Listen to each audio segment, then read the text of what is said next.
অনাকাংক্ষিত এতিয়া ক'ব গ'লে এইটো এটা এক্সিডেণ্ট হয় যে বৰষুণৰ মাজত এটা শিশু আগত এটা শিশু পিছত এটা আমিতো সদায় পেপাৰে পত্ৰ এনাউন্স কৰি থাকোঁ যে হেলমেট নিপিন্ধাকৈ স্কুটাৰ নচলাব বাইকত 3জনকৈ নুঠাব স্কুটাৰত 3জনকৈ নুঠাব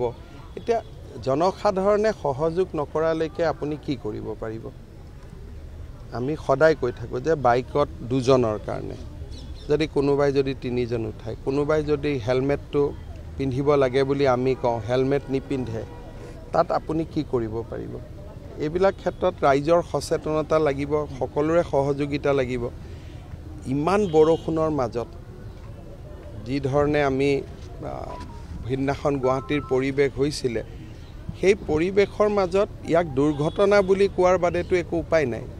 আৰু এনেকুৱা ঘটনা আপুনি ৰোধ কৰিব পৰাৰ কাৰণেও সকলোৱে এটা যে ইমান বৰষুণত আমি স্কুটাৰখন নচলাম বৰষুণ পাৰ হৈ যোৱাৰ পিছত স্কুটাৰখন চলাম দেউতাকেও কৈছে যে লাইটো নাছিলে সেইটো সময়ত কেতিয়াবা লাইটৰ তাৰো বাগৰি পৰি থাকে কাৰণে দুৰ্যোগ দুৰ্ঘটনাৰ সময়ত বাইক স্কুটাৰ সেই সময়ত নচলোৱাটো সদায় প্ৰশাসনৰ ফালৰ পৰা পৰামৰ্শ দি থকা যায় এটা কোনোবাই পৰামৰ্শ মানিব কোনোবাই পৰামৰ্শ নামানিব আপুনি কাক জোৰ কৰি কি কৰিব পাৰে জোৰ কৰিতো কাকো একো বুজাব নোৱাৰে যেতিয়ালৈকে